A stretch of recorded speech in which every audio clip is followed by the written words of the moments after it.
Hey everyone, welcome to Youth Ministry Minute. This is my podcast. My name is Eli. I am a youth pastor in Cheshire, Connecticut.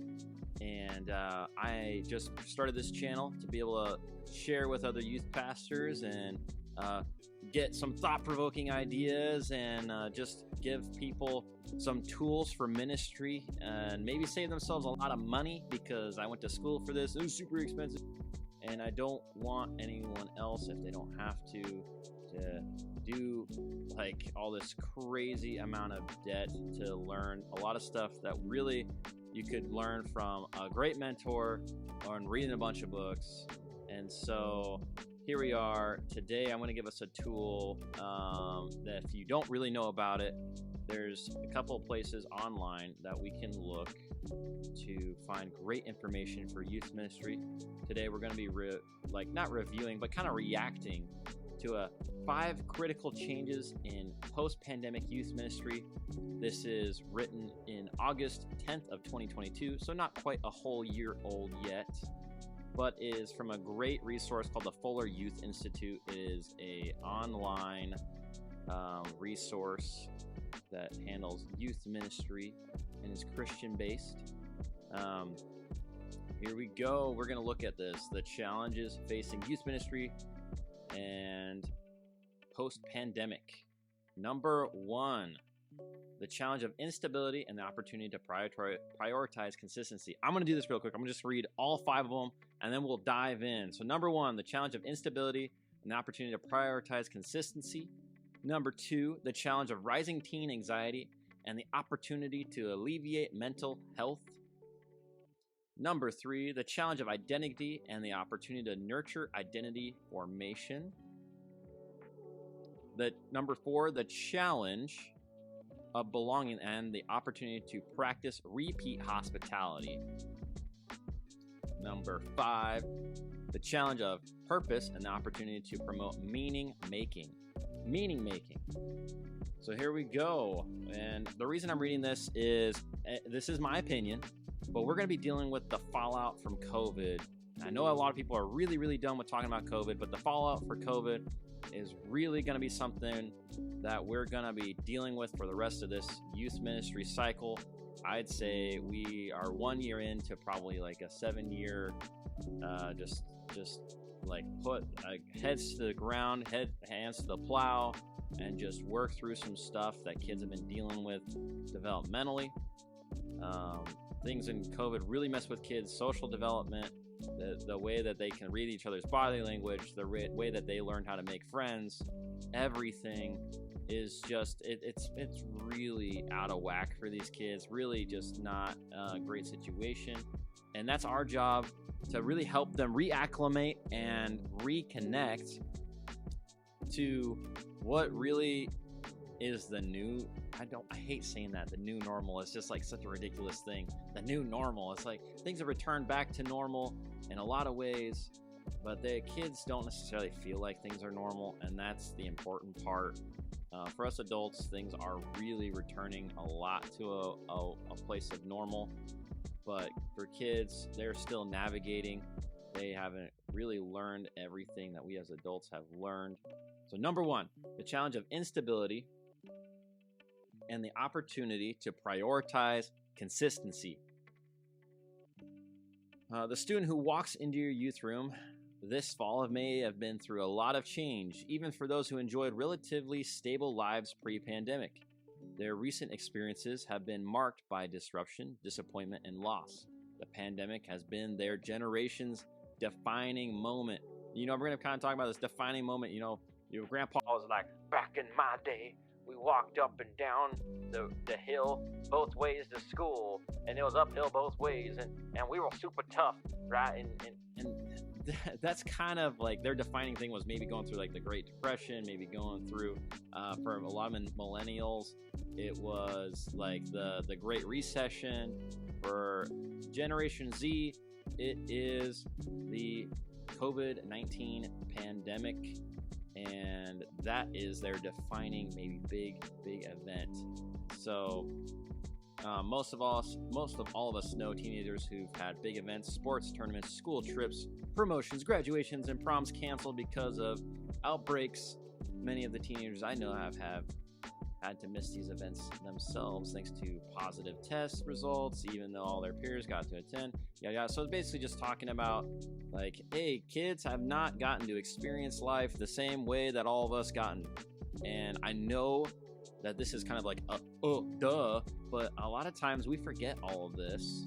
And because we just want to move on with this, we're like, we're done with the C word. We're done with all this craziness. We're gonna go ahead. We're gonna like move forward and charge forward. And that's really easy for us to say. And honestly, that everyone really wants to say it, but I think it really forgets that these kids need to still be taught a lot of skills that they missed out and are recovering from a lot of just really strange things socially that no one else has really had to deal with ever, like in the United States. And so here's some this is just craziness. So number one, the challenge of instability. I think the number one thing last year for me was create some stability. We moved our youth ministry to Wednesday nights. We didn't miss a single Wednesday that I can remember. We really made it a place to be. We created a healthy environment, create some stability, bring some adults into the picture that kids can rely on. That was a huge thing. Get them into a new rhythm, into a good rhythm. If you're in a youth ministry where maybe you're like, man, like I know we're not in the C word anymore, the pandemic stuff, but do everything you can to be consistent. If it's Wednesday night, it's Friday night, whatever night, it needs to be consistent so that kids have consistent touch points.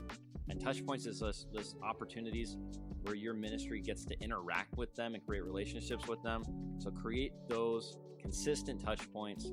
Don't miss a week of connecting with students. Number two, the challenge of rising teen anxiety and the opportunity to alleviate mental health. I mean, I talked about this in another video a little bit, but it was all about all the kids are like self-diagnosing with TikTok, which is super in itself bad and dare I say toxic.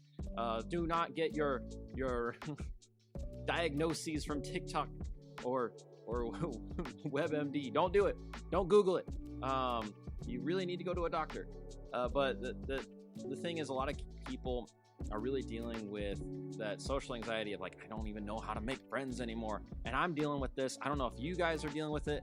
I would have a sneaking suspicion that all of us are dealing with it to some extent, of like those introverts are like super nervous. They just don't necessarily want to be the first person to talk.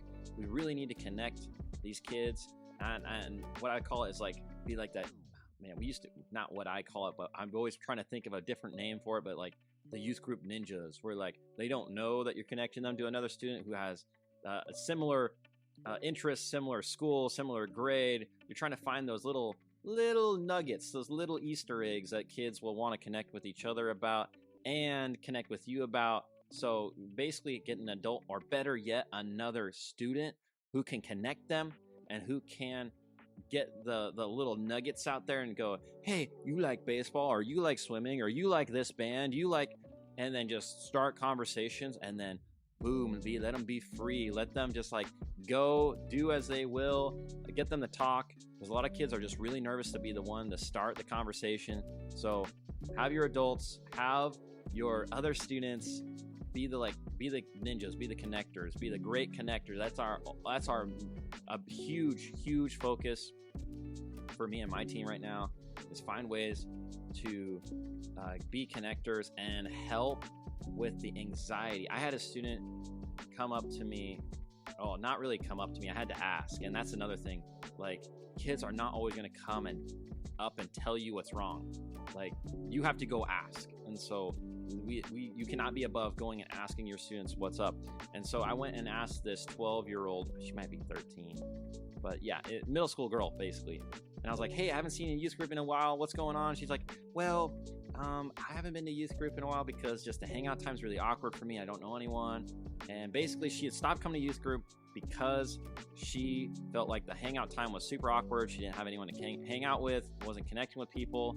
And so I started asking her, like, what can we do to like help get connections, and like what kind of stuff do you want to do, and what kind of things would help you connect. And so a lot of times it was a little bit of like, yeah, that's great, you know.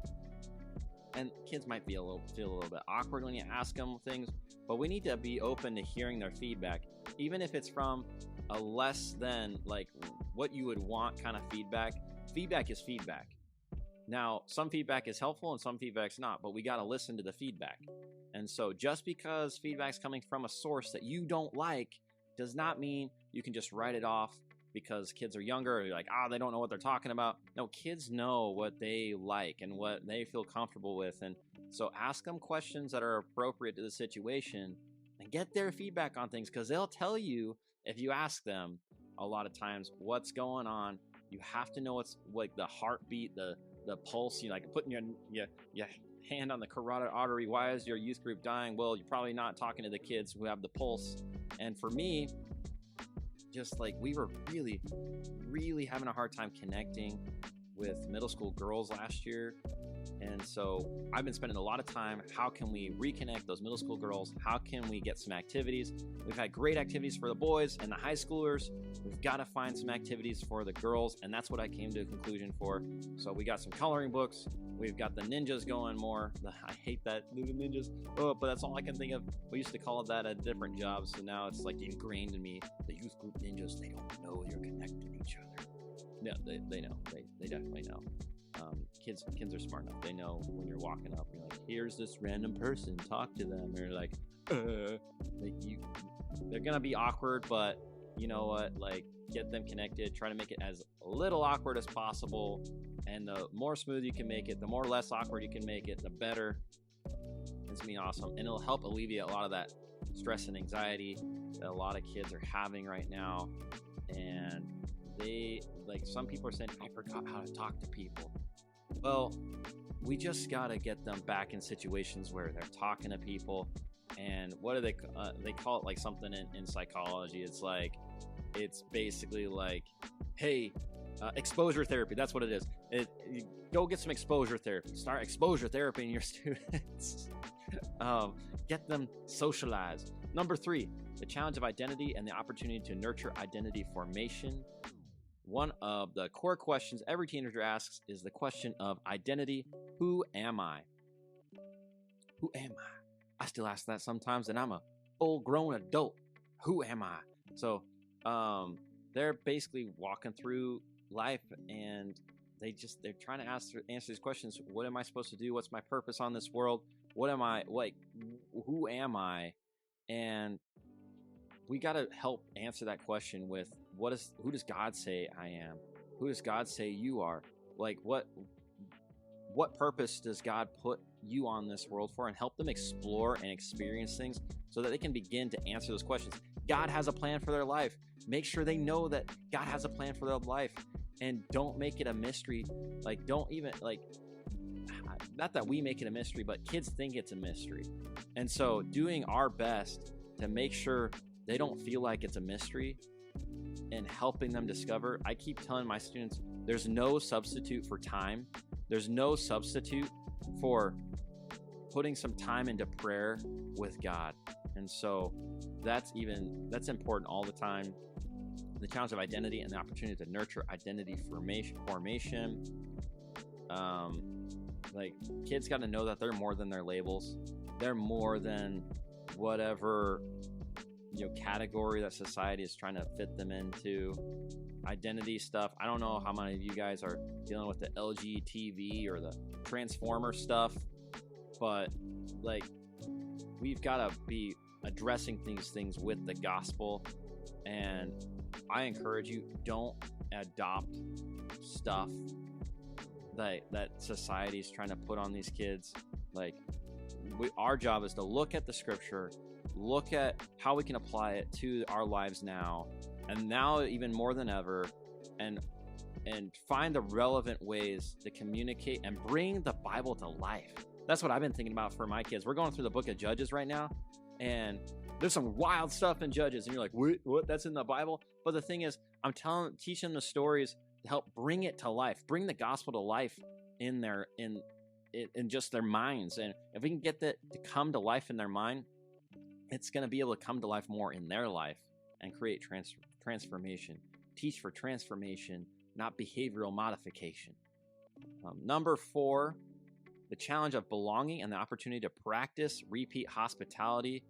So what this part of the section, I'll just read some of it. It's like, how do you engage youth in ministry? Youth workers are generally pretty good at hospitality, but in post-pandemic youth ministry, we need to get better at practicing repeat hospitality, at saying hello and hello again, over and over, and extending true welcome to an awkward generation of students. Look, these kids are super awkward. They're more awkward than I was, and I was a homeschool kid, and I was homeschooled all the way through, and I couldn't talk to anybody until like senior year of high school. You can ask some of my friends.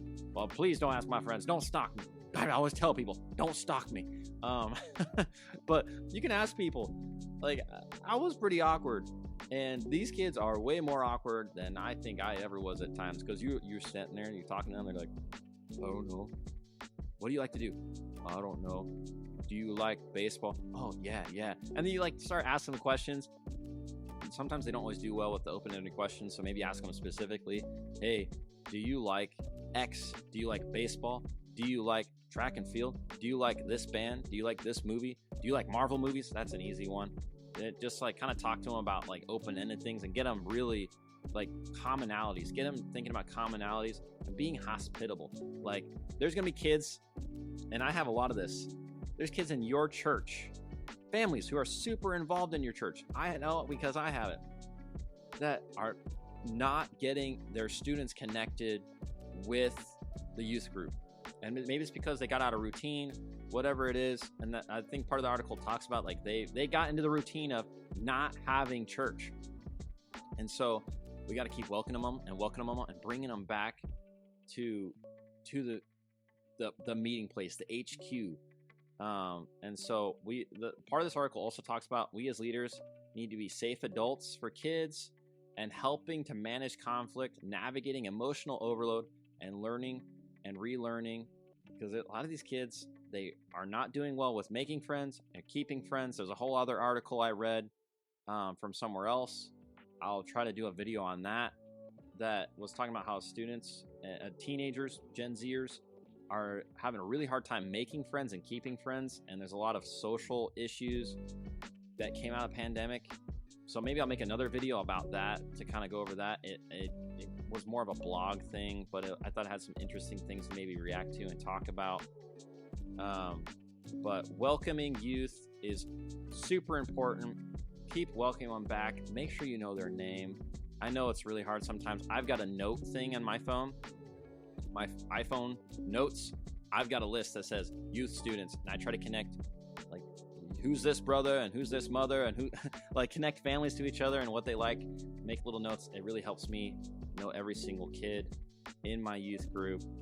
So, and some of their parents, because a lot of times we're going to have to be working more and more with parents. Like, if you don't work with parents, you're behind the 8 ball. You need to be working with parents. Today alone, I talked to 3 parents about youth camp. I talked to a couple of parents about like, hey, my kid is not connecting as very well in youth group, and kind of talking about this kind of stuff, how there's a lot of anxiety, it's becoming more than anxiety. It's becoming anti-social tendencies, and we've got to learn how to find those and help teach those out of the students as much as we can, and encourage them for healthy social interaction.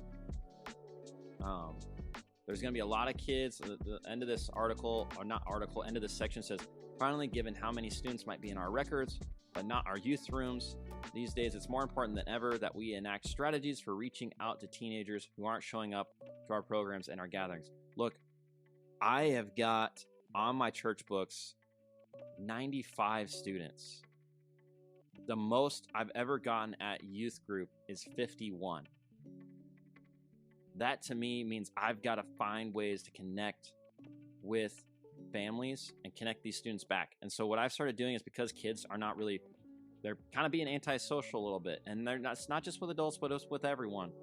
And here in New England, you got to really earn the trust of students. So that's another, just like a little social dynamic I'm working through. They're not as open as kids from other parts of the country, but we really got to create trust with them, and also create trust with the parents. Create trust where like you can reach out to the parent and go, hey, I noticed that your son, your daughter has been dealing with X, and really try to talk to the parent, and maybe even ask them, like, don't be above asking the parent, hey, how do you want me to handle this? Because you will earn a lot of points with parents if you show that you care about what their opinion is on some of these things for their kids. Number 5, the challenge of purpose and the opportunity to promote meaning making. Here's what it says. Meaning making is one of the most important skills for post-pandemic youth workers. Ministry always involves making meaning with people, helping them process and interpret their experiences, tell stories that give experiences meaning, and use that newfound meaning to look forward to the future with hope and the gospel. Like this kind of talks about how it kind of talks about, it says the world they live in doesn't seem normal to them. They're very disconnected. There's a lot of students that just kind of swirling around, and it creates pressure and raises their anxiety and fear levels. They're asking, like, what's wrong with me? There's really not anything wrong with the students. We just have to create meaning in their experiences and help them connect those real world experiences to wisdom. This is my opinion. Connect those real world experiences to wisdom, and the Bible goes back to, like, hey, how can we make the Bible come to life in their world? But we have to take opportunities to process with students on a meta level or after specific events. So it's like, do like debriefs, do a lot of, it's talking about feedback, guys.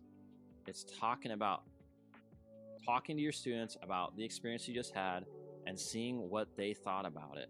And then that's going to open up so many opportunities to teach. I do this with even like the sermons, and this is not like a super secret thing. I think a lot of churches have done this. There's a small group set up that I have based off grade after every sermon. We're kind of taking a little bit of a break of that for the summer. We're doing, instead of discussions, we're doing like small group game, but create shared experiences. That's the whole thing. And then talk with the students about those shared experiences and help them connect with each other in that way. So ask them what happened, ask them what does it mean, and what does it change now that they're going to be doing going forward. This article was written by a guy called Brad M. Griffin. Make sure I give credit where credit is due. It's from the FullerYouthInstitute.org. It's a great website resource if you want to look at different research. They've got a podcast. I have not listened to that podcast. They've got youth group like that. They have church assessments and trainings, digital courses. It's a great resource. Stuff for leaders, youth leaders, church leaders. I'm on their website right now looking at it. They have a whole about section. There's some great things here. Another one to look at just for in general is Barna. A lot of stuff from Barna is from the National Study on Youth and Religion, I think is what it's called. There's a great book out there called Almost Christian. It's called, and it talks a lot about this phenomenon called, here's a big college word for you, moralistic therapeutic deism, which is what a lot of kids who think they're Christians actually believe. It's a great book. It's very, very word heavy, not word heavy, but big brain heavy, I would say. I like eat it in little chunks, like eat the elephant but one bite at a time. Don't try to read the whole thing in an afternoon. But this is something that I want to do, is kind of go through some different articles, help give them context to maybe how I'm thinking about it. Not saying that I'm the greatest youth thinker, but I also just want to share with everyone else. I would love for you guys, if this is stuff that interests you, thing that's on your heart, share it with a youth pastor, share it with a next gen worker in your area. I know a lot of churches can't necessarily afford youth pastors. I know a lot of churches can't necessarily afford to train people, and that's why I want to help shed some light on some good resources that you can do that are pretty cheap or free. Free is my hope. And so this is a free resource. It's youthpillerinstitute.org. You can Google it. You can find all different kinds of things on here. If this has been a blessing to you, please like and subscribe. My website is youthministryminute.org. I want to start getting more blogs up there and some writing stuff.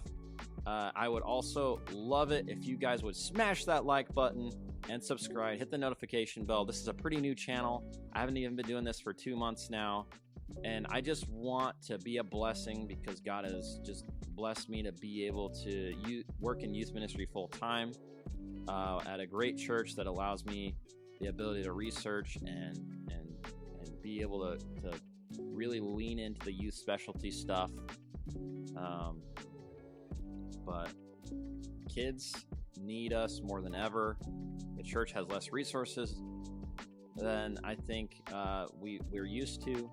There's some stuff talking about how, hey, even youth ministry might become less and less churches might be able to afford youth pastors. So I'm really wanting to do my best to prepare us for what may change here in the next decade. So I hope not a whole lot changes because I got my whole degree in youth ministry. So let's hope that full-time youth pastoring doesn't disappear, but that is a rumor going on. So not to be a fear monger, but I don't think it's going to go that way personally.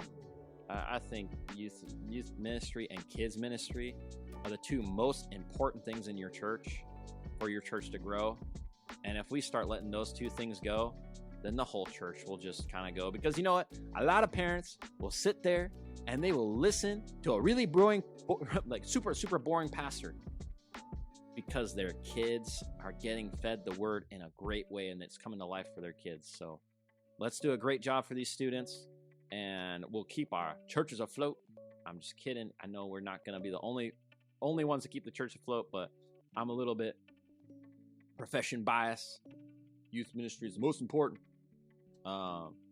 But let's all jokes aside, let's keep moving forward. Have a great day and check out some of the other stuff. I did a one on sermon, AI, and team building. So it's gonna be great. Bye.